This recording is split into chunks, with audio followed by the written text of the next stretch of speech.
His immediate reaction was, please come to my home. I'll be happy to offer food to you and your team. Every year, there are at least 9 or 10 farmers who die because of inhaling this pesticide.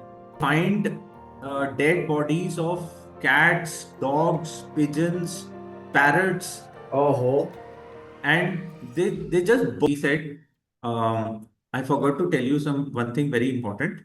Uh, Please don't eat pindi.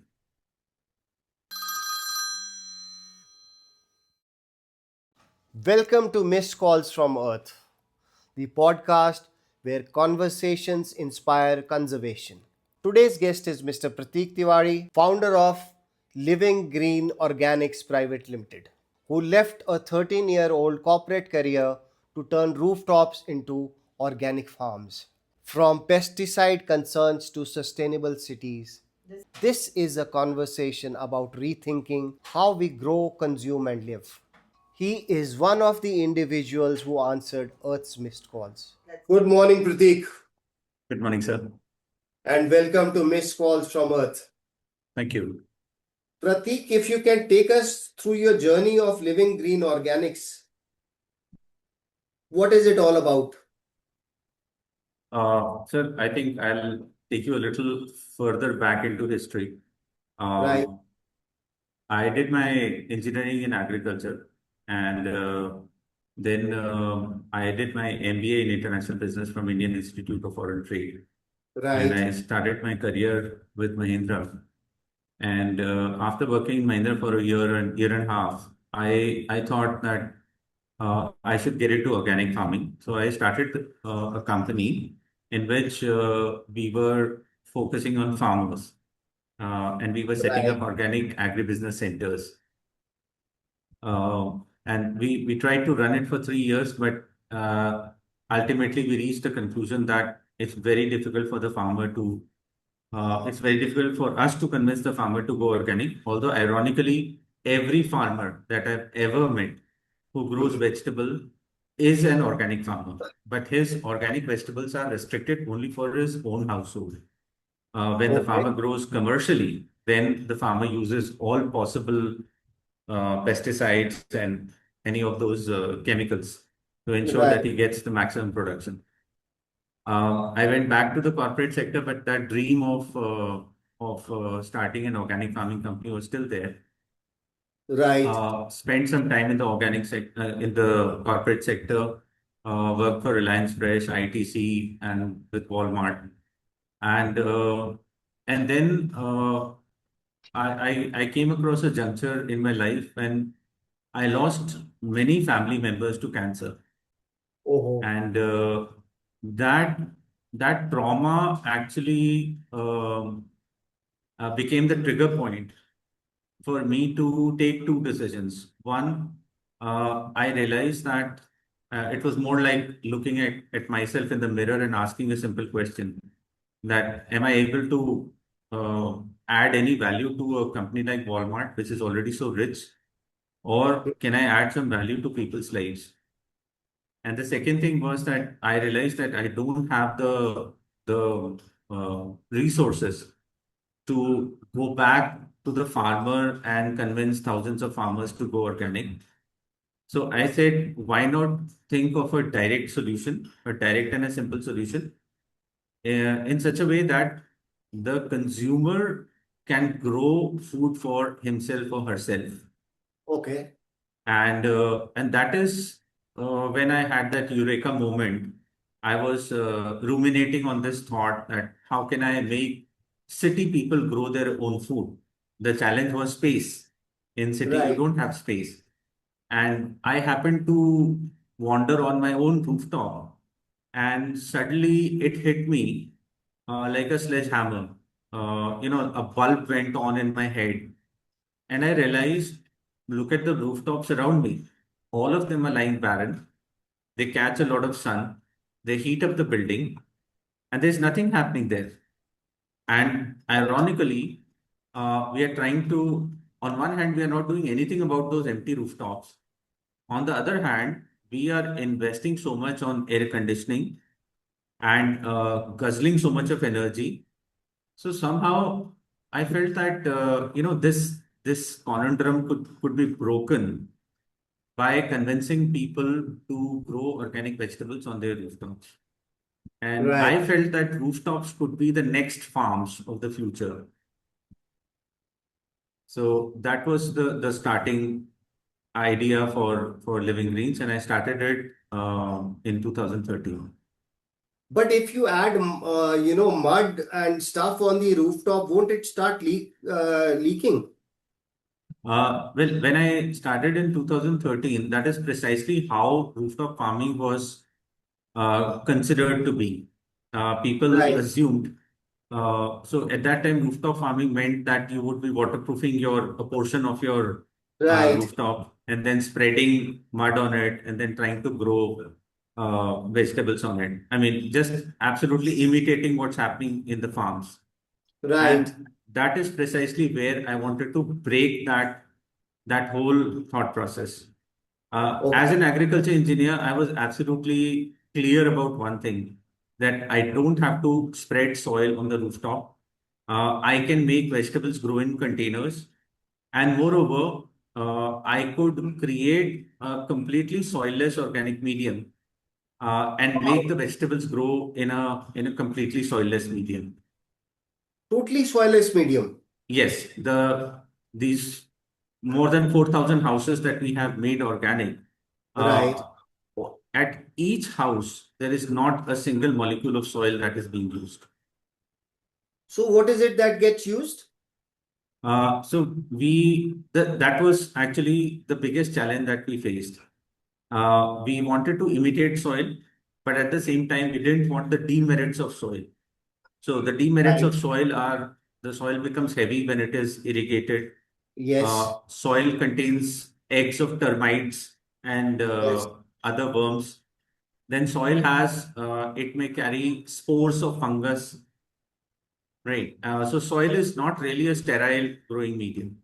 But at the same time, soil, we find mitti as such an insignificant thing, but Hmm. it is a marvel of nature. Our soil, this planet is lucky to have soil because Right. soil is a living medium. It's a living thing that nurtures every seed that falls into it. Right. So I wanted to take the merits of the soil and remove the demerits of the soil. So the whole journey started with just using basic things like vermicompost and coco pit. Okay. And whomsoever I speak to, 99% people say that, oh yeah, you must be using coco pit and vermicompost. But the fact of the matter is that that was where I was in 2013. Right.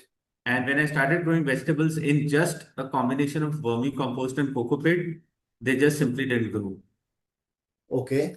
Because coco peat is wrongly assumed to be a growing medium. It's a sterile medium, it's a zero nutrient medium, and it is meant only for germinating the seeds. That's Hmm. it. Once the seed has got germinated, the growing plant is not going to receive any nutrient from coco peat.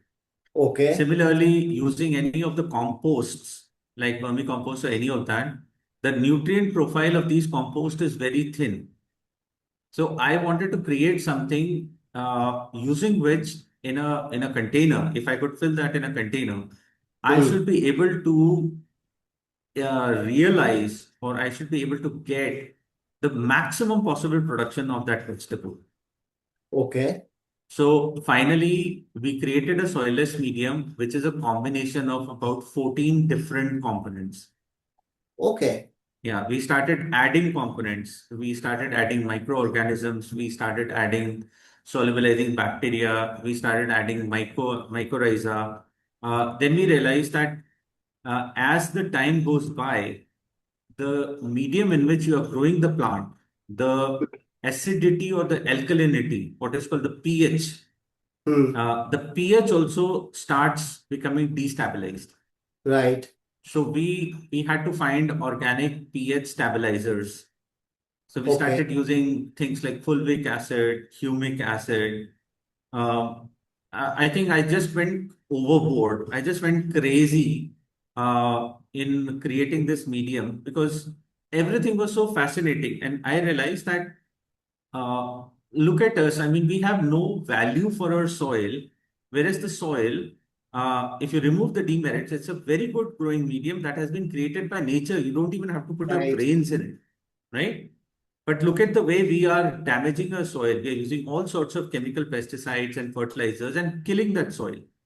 Right. Uh, so Right. we Right. so we created this soilless organic medium, and it took us about 2 to 3 years because unfortunately in agriculture every experiment requires 3 to 4 months.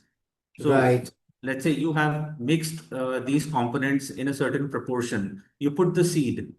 Now, The merely seed has. this, yeah, the seed has to grow and you have to wait till the optimum production has been realized. And only then Right. you will be able to find out whether this particular combination was able to give you the maximum production or not.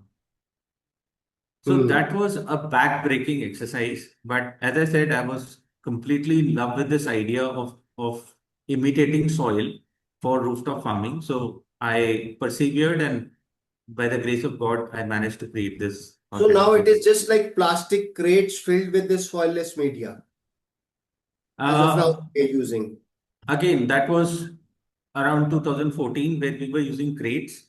And we realized that I cannot transport crates across long distance. So we Right. started using foldable containers. And these Okay. foldable containers are made up of high density polyethylene. And I specifically chose HDPE because amongst all the plastics that are available, there are few Hmm. plastics which are called good plastics. So, which Right. means that if you're filling that container, uh, its residues will not leach and it Okay. will not pollute the plant or the medium that you're growing in it. Okay. So we instead of crates, we replaced crates with these foldable containers because now it was easy to send across these containers, thousands of containers across long distances. Even during COVID, you sent some containers abroad as well, I believe. In Portugal, Right. yes. In fact, during COVID, we were actually very scared because our entire model was based on maintenance services. And we were very, very scared that because nobody during COVID, obviously nobody is going to allow anybody to enter his or her house. Right. Right. So we said that, okay, this is going to be the end of us. But again, we persevered and we said, can't we create an online support model? So we started working on an online support model and we created something which could help people sitting in Chennai. Hmm. While we are sitting here in Jaipur and Rajasthan, we were able to guide people and support people to grow abundant vegetables in as far as Chennai or as far as Kolkata. Okay. Okay. That's Yeah, interesting. That's yeah. So interesting. we created that online support model. So, what are your mission Har Ghar Organic truly mean?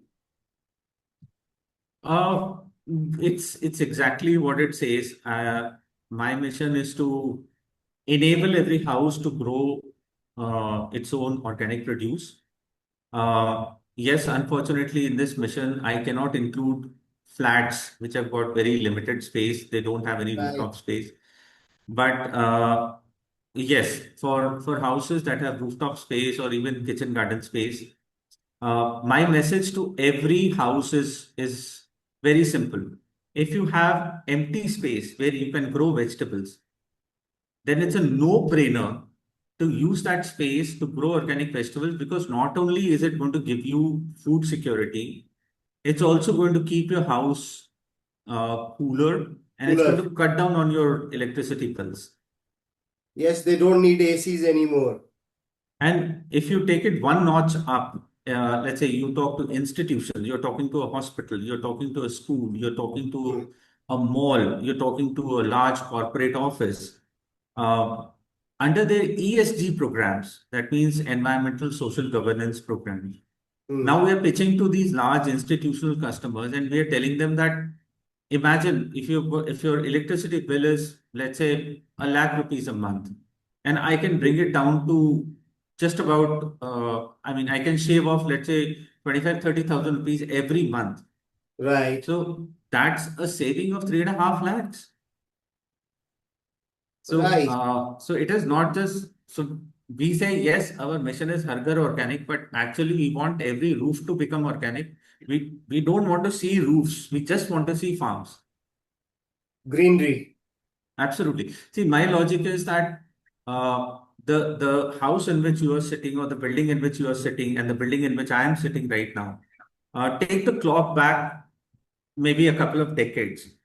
Now, Hmm. exactly in that same location, there was a thriving, lush green farm where you are Right. sitting and where I am sitting, right? If you take the clock back, many years ago, it was a farm. Then Right. urbanization happened, and we removed the farm and we put a concrete box, what we call Right. a building, right? So I felt that it is easy to turn back the time if we bring that farm back on top of that concrete box, right? Because the rooftop of that concrete box is empty and it can be converted into a farm. The challenge was we should not be using any soil because the roofs are not load bearing structures. Load bearing. Yes. Yes. So we found out that the maximum load bearing capacity of a rooftop is 25 kgs per square feet. And Hmm. so the challenge was we had to stay within this limit.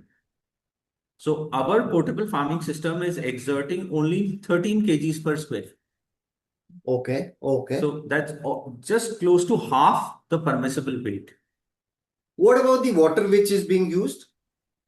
Sir, when we are using a very porous medium, the Hmm. porous medium will catch only that much water which it requires for keeping itself moist.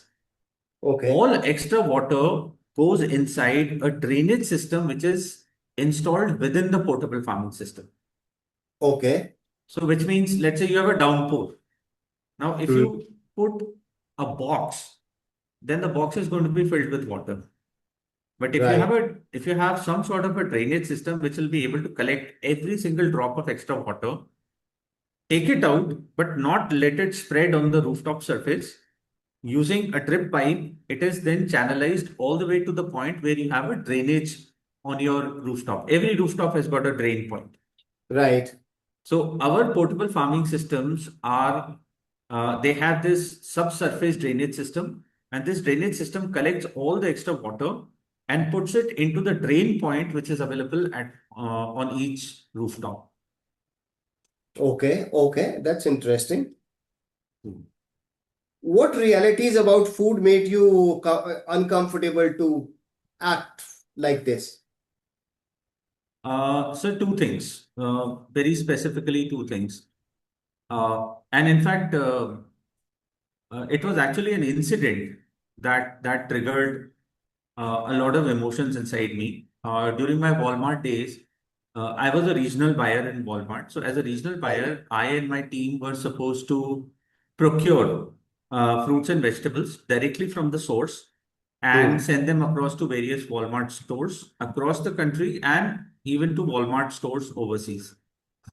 Now, at that time of the year, uh, our focus was to procure bhindi. And Right. so we identify in Rajasthan, there is a place which is on the Rajasthan MP border. And that place historically has been a very, very dense cluster of bhindi growers. So people there grow bhindi just like growing wheat and mustard in such Okay. large areas. Okay. Okay. And that is the place where most mandis across the country receive bhindi from. Okay. So we decided to go and procure directly from the farm gate. I took my team there and I sent an advance team. I told them, please find out a farmer where we can set up a weighing station. Inform all the farmers, this is the date we'll be coming and we'll be paying in cash. Right. Okay, so Walmart has this policy, pay farmers in cash. Okay, Okay. so we set up our collection station there, and sure enough, the farmers came with all their harvested bhindi. And the whole day we purchased a lot of bhindis, and the trucks were standing on the highway. So we were sending the bhindis and loading the trucks and then shipping them off to various locations. By Right. the end of the day, we were of course tired. It was sundown. So we were just getting into our vehicles, and then I asked the farmer there that is there a place to eat? So just like any other farmer in the country, his immediate reaction was, "Please come to my home. I'll be happy to offer food to you and your team." So we Right. said, "No, that's very kind of you, very generous of you, sir. But I have more people here, and I do not want to exert on your hospitality. If you can just direct me to a place where we can get food." So he said that, "Okay, when you are going to hit the highway, there are going to be a lot of dhabas there, Hmm. and dhabas generally cook fresh food in the evening because they have to serve food throughout the night to Right. all the truck drivers and everyone." I was just getting in the car, and then this farmer came running to me, and he was quite worked up, and he said, "Can you please get down from the car? I forgot to tell you something." So I got down from the car, and he said, "I forgot to tell you one thing very important. Uh, Please don't eat bhindi. No matter Huh? what you eat, but don't eat bhindi." Now, that was very shocking for me because this was a bhindi growing area. Right. Now, obviously, the dhaba would be serving bhindi. And here is a farmer who has grown bhindi, and he is telling me कि आप भिंडी मत खाना sir. Hmm. So I asked him, आपने ऐसा क्यों कहा? So the story that came out of his mouth actually chilled my blood. He Hmm. said that just before harvest, there's a particular pest that attacks the bhindi, Right. and for killing that pest, and that pest actually goes inside the bhindi, so it's called a fruit borer. Hmm. Now, in order to, so there's no way to kill that pest.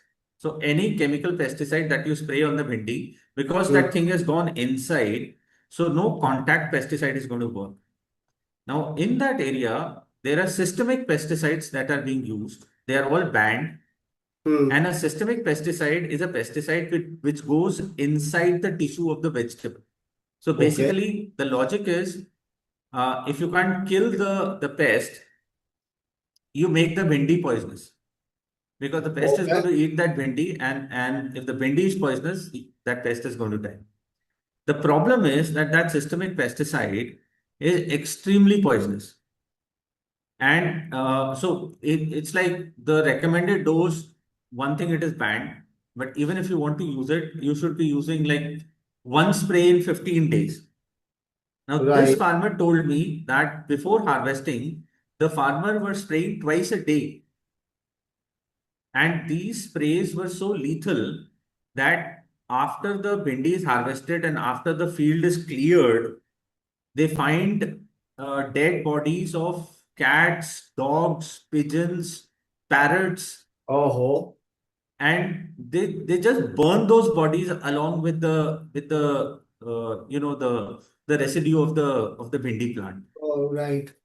And he said that every year there are at least 9 or 10 farmers who die because of inhaling this pesticide.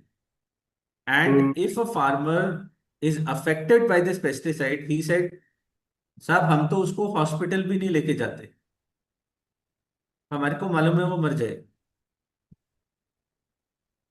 That So bad. yeah, and so that's why he said don't eat bhindi. The problem is that the predicament that I was facing was, Hmm. fine, I'll not eat bhindi. But what about that bhindi that I purchased throughout the day Yeah. and sent it to all the Walmart stores? And somehow I felt that uh, this is not going to get resolved by itself. Right. So that was basically the trigger point, and that is the reality on ground. The farmers are growing organic for themselves, but using Absolutely. pesticides for the rest of the places. And sir, before I started blaming the farmers. I realized that if you put yourself in their shoes, they're absolutely right. See, there are no organic companies which are helping the farmers to go organic. The consumers are not willing to pay extra for organic. The Right. government has got a 3-year organic certification process. What is the farmer going to do in those 3 years? He can't sell it as organic. Why do you have a certification process which is so complicated that it lasts for 3 years? Where is the poor farmer going to get his livelihood from? So the whole organic story is lopsided for the farmer. As far as the customer is concerned, it's easy to blame the farmer, but as far as the farmer is concerned, it's completely lopsided. Is that one of the reasons when you tried organic farming, it failed?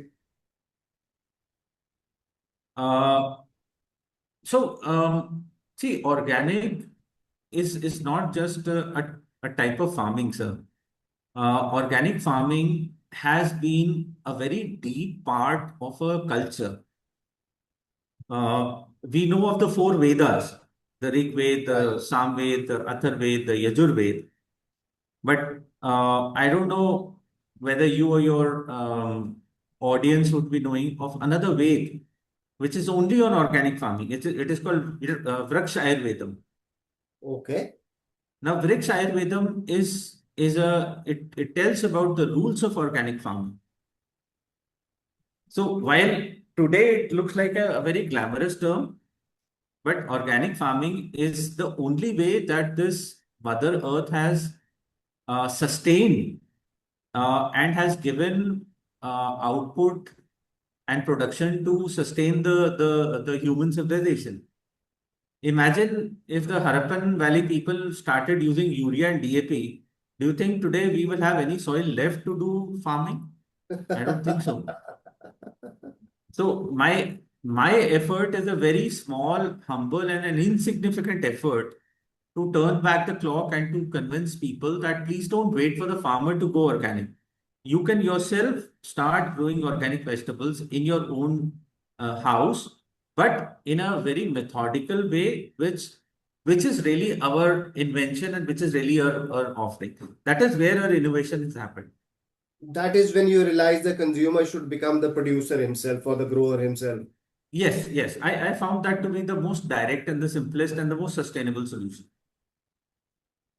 And I also saw an altruistic side of it. The altruistic side is that uh, I observed that wherever you see slums in cities, Hmm. you also see large commercial buildings next to it. Right. I said, what if the people living in the slums could be trained to commercially grow organic vegetables on those empty rooftops of those commercial buildings? So on one Right. hand, the buildings themselves would become cool. On the other hand, you're getting organic vegetables which are being grown by trained slum people and they can be sold commercially.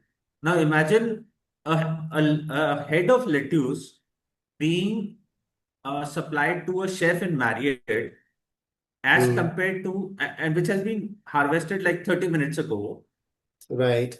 as compared to supplying lettuce to the same chef, which is probably 6 or 7 days old, which is Right. not even crispy. Right. Right. So I saw that it could also be used to support the weaker sections of the society by enabling them or by training them to grow organic vegetables. And the space could be provided either by private commercial buildings or even there are very large government buildings.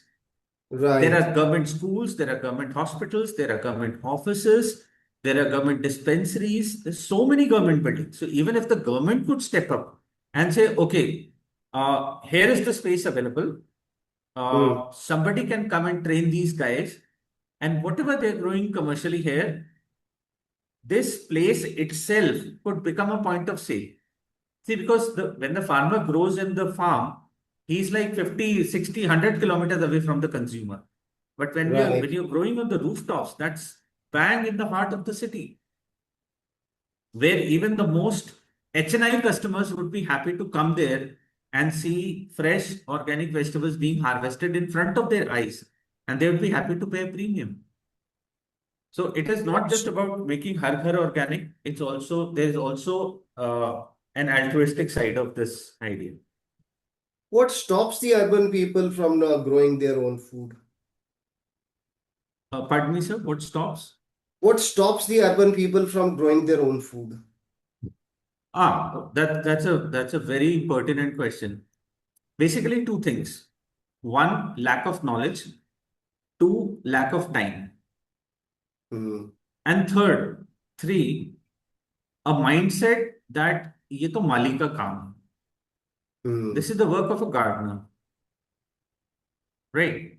Uh, it's like if I can give you an analogy, some time ago, some years ago, we would say washing clothes is the work of a washerwoman or a washerman, Hmm. right? The washing machines came. Right.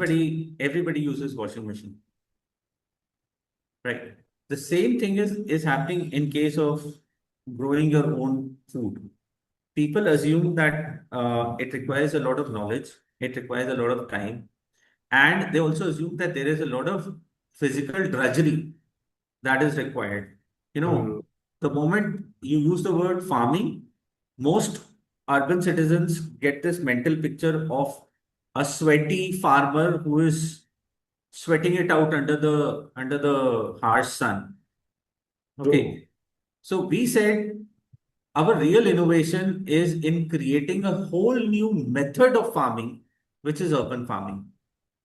Urban farming as a technique is very, very different from the rural farming. Urban Right. farming is more automatic. Urban farming is more simple, and the urban farming technique has been created for a working professional who has a dearth of time and knowledge at his hand. So, how do you simplify farming for the complete beginners? So we provide three things to people, to urban citizens. One is the portable farming system. Okay, Hmm. because that's the container in which you're going to grow the vegetables. And The as I plug said, and the play. portable, pardon me? The plug and play system. Absolutely, absolutely. So as I said, it's a plug and play system, and it is self-installable.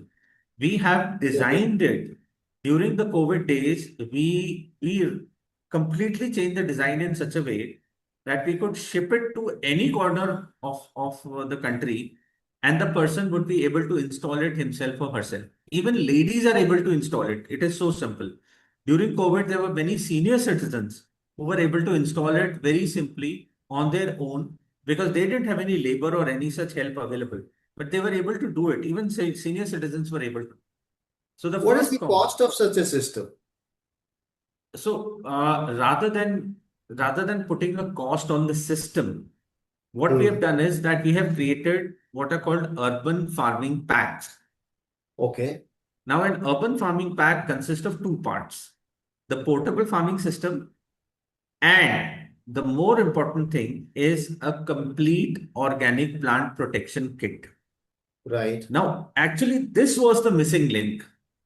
So what I'm saying is, if I send the portable farming system to you, that alone will not enable you to grow organic vegetables.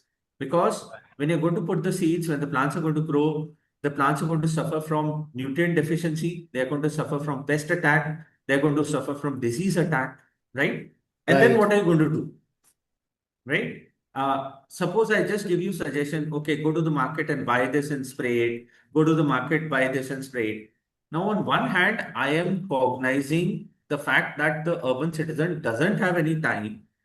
And on the other hand, I'm just giving suggestions and expecting that person to keep running to the market. Right. So precisely to solve that problem, we said we'll create a kit which is so small, it just comes in a box. And when we give that kit to our customer, now the customer is equipped with four things. The kit has four things. The first is organic sprays, second is organic root application, third are called traps, and the fourth are biofertilizers. So Okay. simply put, we are giving the whole medicine chest to the patient, and the Mm. doctor is just going to suggest, okay, from this Monday to next Monday, please take this medicine, or Okay. next 4 days, please take this medicine. Now, to further make it simple, we have created an application chart in such a way that only on Wednesday and Sunday, you have to invest your time on the rooftop.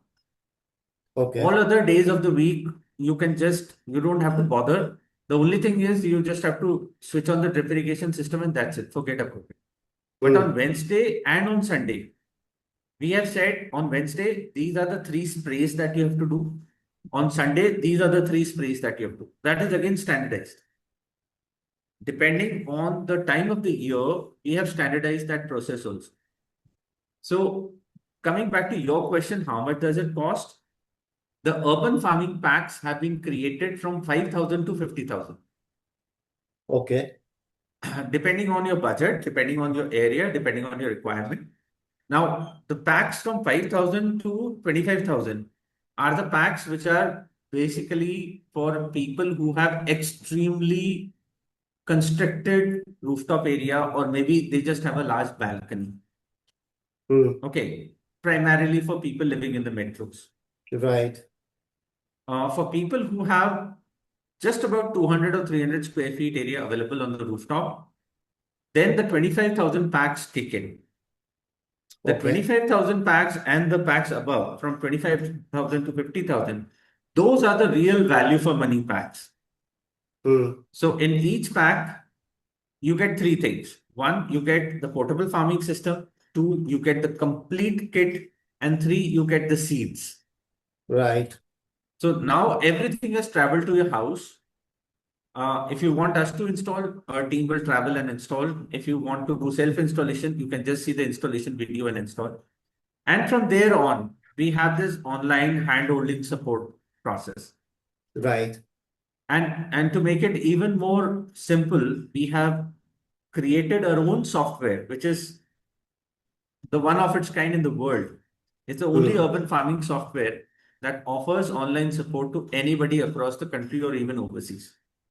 You just have to log into that system, and the system is going to keep on guiding you what to do next. Your installation is happening pan India? Yes, sir, absolutely. We have touched the four extremes that we have touched is Chennai in the south, Bikaner in the west, uh, Kolkata in the east, and Jammu in the north. Wow, wow, wow. That's great. That is great.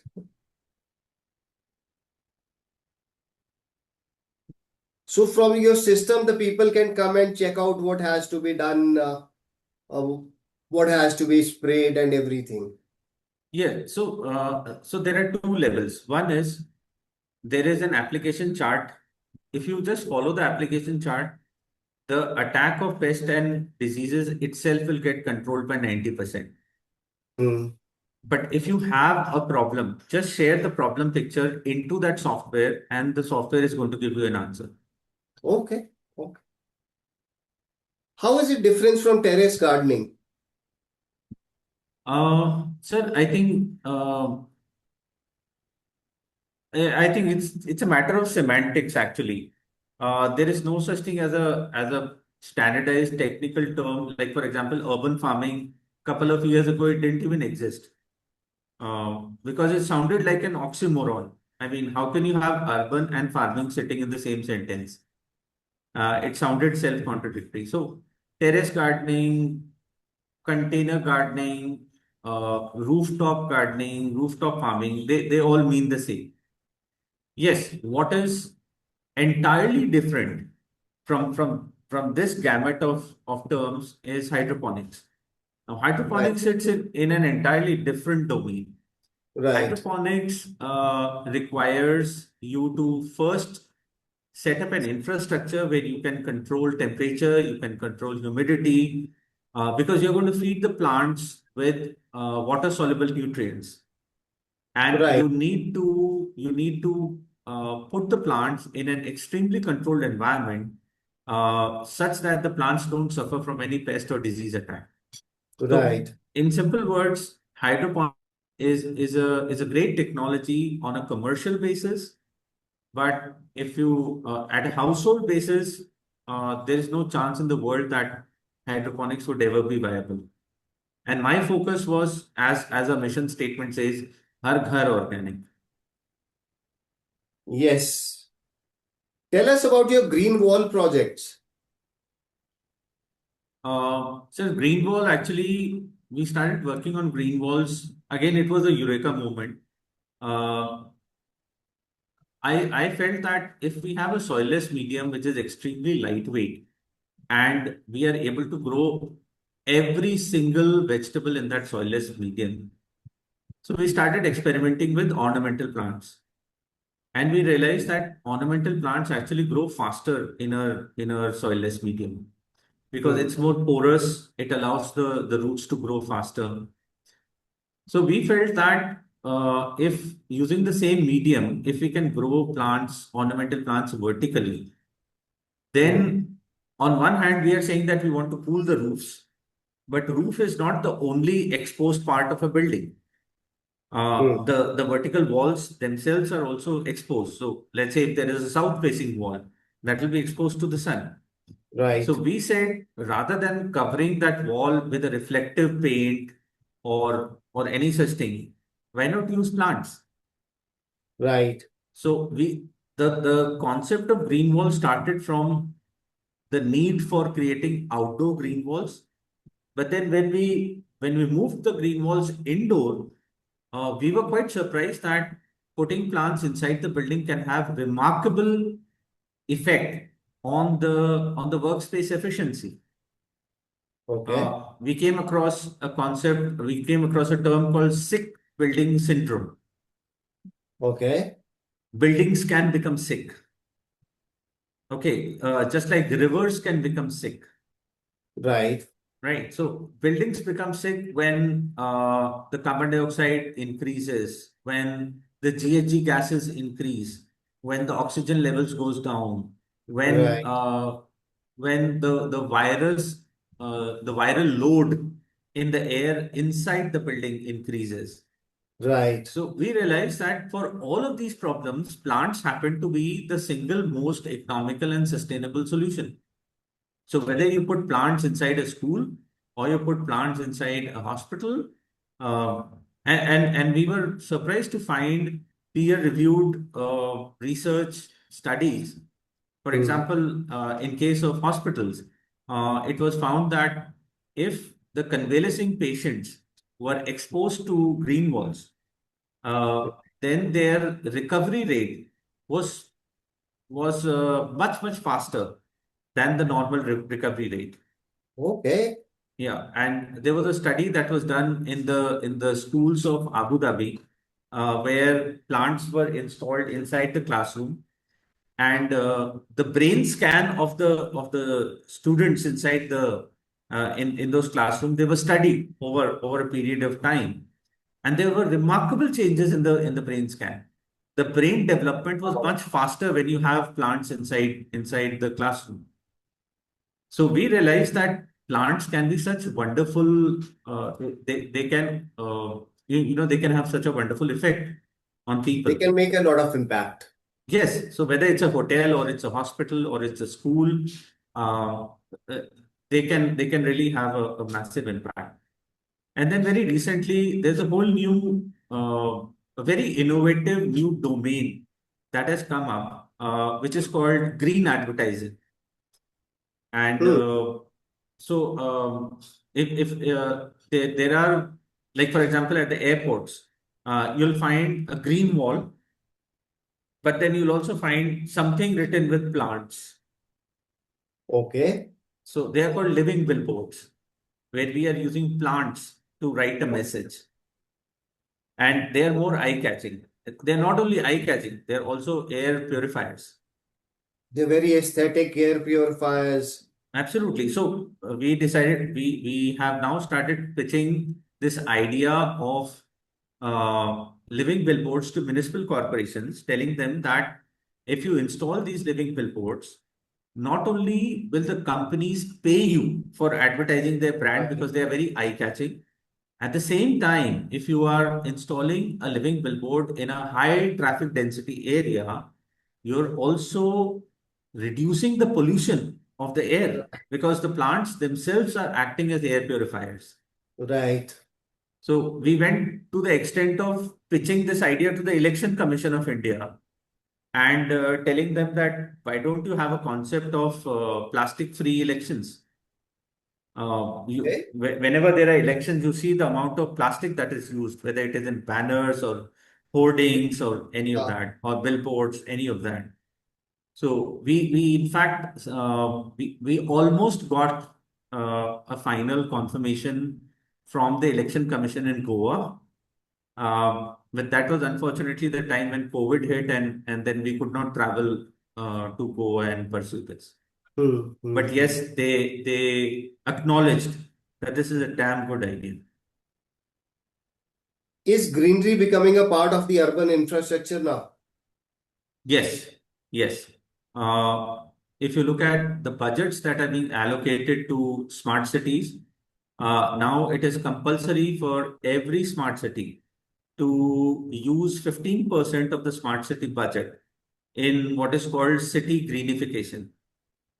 Okay. And so initially, city greenification basically meant plantation on the roadside, creating parks. But within a couple of years, the municipal corporation said, now there's no space to do plantation. Now there's no space to put parks. We need more residential areas because the Hmm. population of the city is rising. So that is when we started talking to smart cities and we said, why don't you go vertical? It's not necessary Right. that greenification should happen horizontally. Look at the pillars of a flyover. A flyover will have maybe 20, 30 pillars, or an Right. elevated road will have maybe 100 pillars. What if Right. every pillar could be enclosed or enveloped with live plants? Right. So imagine the reduction in the pollution in that particular area. Interesting. So we started pitching to smart cities, and we got some traction in that. So in fact, the whole smart city idea was, if I may take the liberty of saying, it was actually proposed to us by the Honorable Prime Minister himself in Yes. 2018. Yeah, in 2018, 18 March 2018, we were asked by the Agriculture Ministry to make a presentation to the Honorable Prime Minister, Sri Narendra Modi ji. And when Okay. we were making that presentation, uh, he he stood with his eyes half closed, and honestly, I really thought that, maybe the old man is tired and he's just having a short nap. But then when he opened his eyes, his words were very clear. He said, let's include this in our smart city planning. This is a good idea for smart city planning. So that's where we got the cue. And then he said, get in touch with my team in the PMO and they'll guide you how to move ahead. So we How is received it some going help on? from them. Pardon me? How is it going on? So the first big breakthrough that we got through the PMO was that the government of Bihar started a subsidy program, 75% subsidy. They started offering 75% subsidy for doing rooftop farming. And then Right. that was followed by the government of Rajasthan, and now it is being followed by the government of UP. Uh, we also got a breakthrough with the in Hyderabad. They have a department called CDMA. Hmm. That was Commissioner and Director of Municipal Administration. So basically, the person who was the chief administrator for all the municipal corporations in Telangana. Hmm. So he said that we have our office building. It's a very large building. If you can set up a rooftop farm, a model rooftop farm, then we can convince the municipal corporations Hmm. to, set up similar rooftop farms. So we did set up a rooftop farm there. What is the biggest challenge in scaling these models? Uh, so the biggest challenge is that uh, we need we need to create franchisees with the right mindset. That's one thing. And the second thing is that uh, our training methodologies have to become more accurate and more effective. Right. Uh, I mean, our own teams at multiple locations simultaneously. We need to use a little more of AI in training. We also, so while as we are speaking, we have just embarked on our franchisee development program. We are Okay. inviting entrepreneurs from across the country, from people living in different cities, people who have been slogging it out in the corporate sector and they would like to break free and start something of their own. We would like to connect with them. We would like to onboard them as a franchisee. They don't have to reinvent the wheel. We have Right. all the SOPs and everything in place. They just have to, again, it's a plug and play situation. Okay. So we are now interested in scaling our model to multiple cities. It's been 13 years that we have been trying to perfect everything, standardize everything, create all the SOPs, learn everything. And now we have reached a stage when we are saying, okay, now we can go into every city. So scaling up requires like-minded people to come up to us and say, yes, I believe in this idea and I would like to start this in our city. How do your franchisee model work?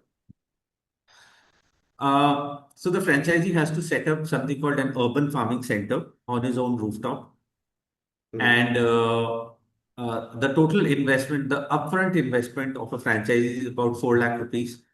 We don't, as of now, we are not charging a brand fees because we are more interested in first creating our first cohort of franchisees.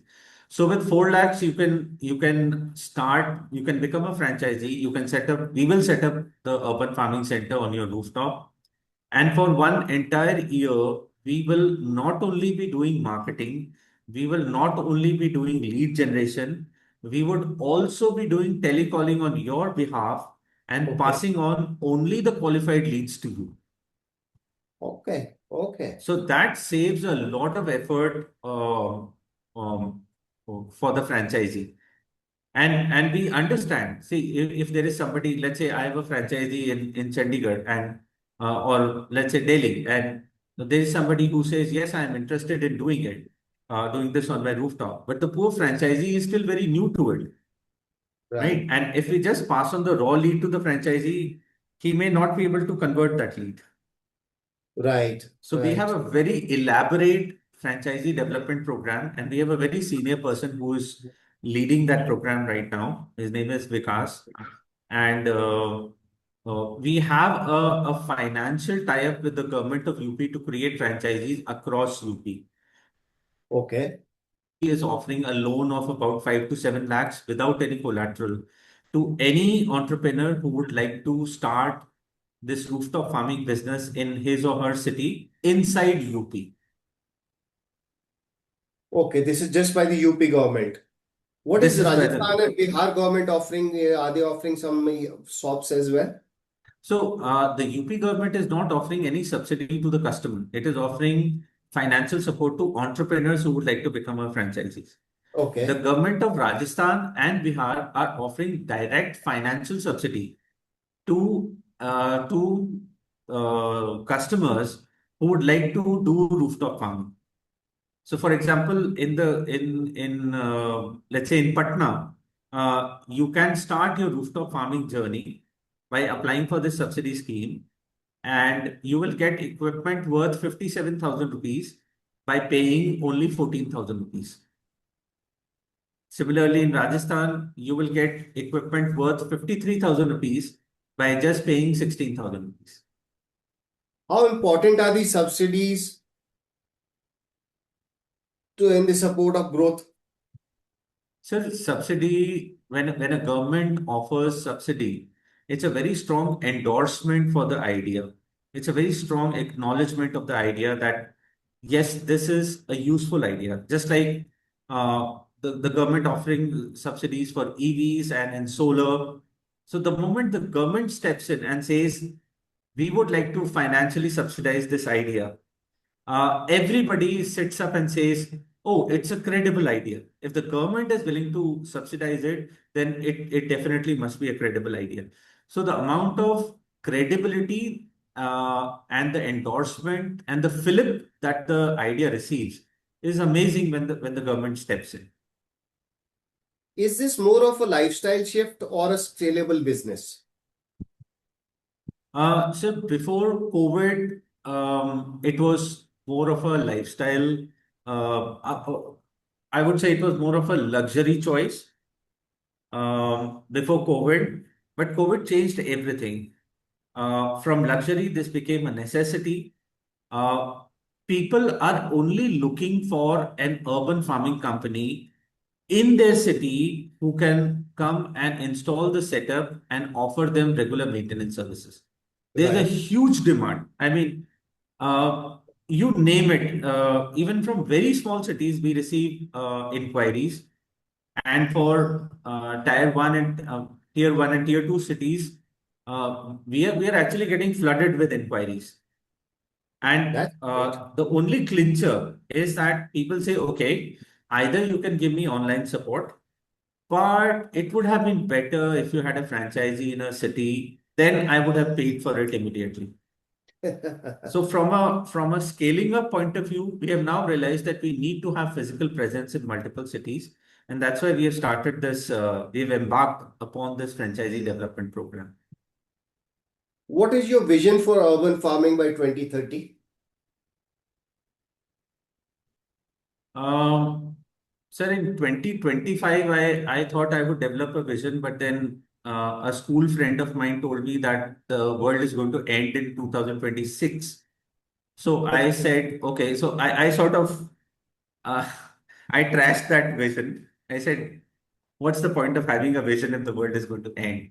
Uh, But I can see that I think the world is going to survive. So on a more serious note, my my vision is that uh, there should be urban farming happening in at least 100 cities in the country.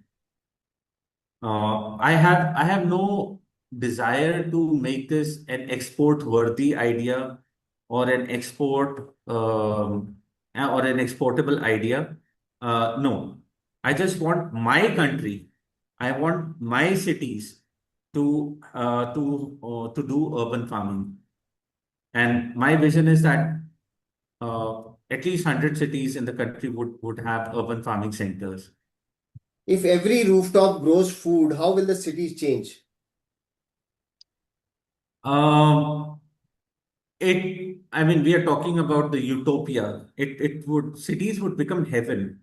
Look at the cities today, hot, burning, um, crowded, polluted. That's what cities stand for today. But think of it, if every rooftop could be converted into a lush green organic farm, we would have food inside the city. We would have cities which are food sustainable, self-sustainable. We would have cities which would have fresher air, more pure air. We would have cities which are cooler. We would have cities which are livable. Most important, I mean, we would have cities which we can pass on to our next generation with pride. Today, if I have to pass on the cities to the next generation, they're going to look up to me and says, what are you handing over to us? You have lived a lifetime and look at what you have done to the cities. They Hmm. are in a bad shape, right? So I think that if every rooftop could have an organic farm, a lush green organic farm, then cities would become close to heaven. They would become heavenly. Earth keeps on giving us missed calls. What is the biggest missed call do you think Earth is trying to give us right now? The urban heat island effect. The cities are growing. The cities are growing hotter, and so whether it is increased pollution in Delhi and blaming it on the rice farmers in Punjab, which is very wrong, or cities in Rajasthan which don't receive even 10 centimeters of rain throughout the year. Our cities are becoming hotter, and this is not just a missed call, it's a huge alarm signal. Cities, by becoming hotter, are directly impacting the the climate of even those areas which don't have cities, smaller countries, okay, underdeveloped countries. And the irony is, uh, countries which have more cities have more money. They are the developed countries, Right. but their urbanization is hitting upon those underdeveloped countries which don't have the money to find solutions to this climate change. So the earth is suffering because of this lopsided equation. What is one word for your mission?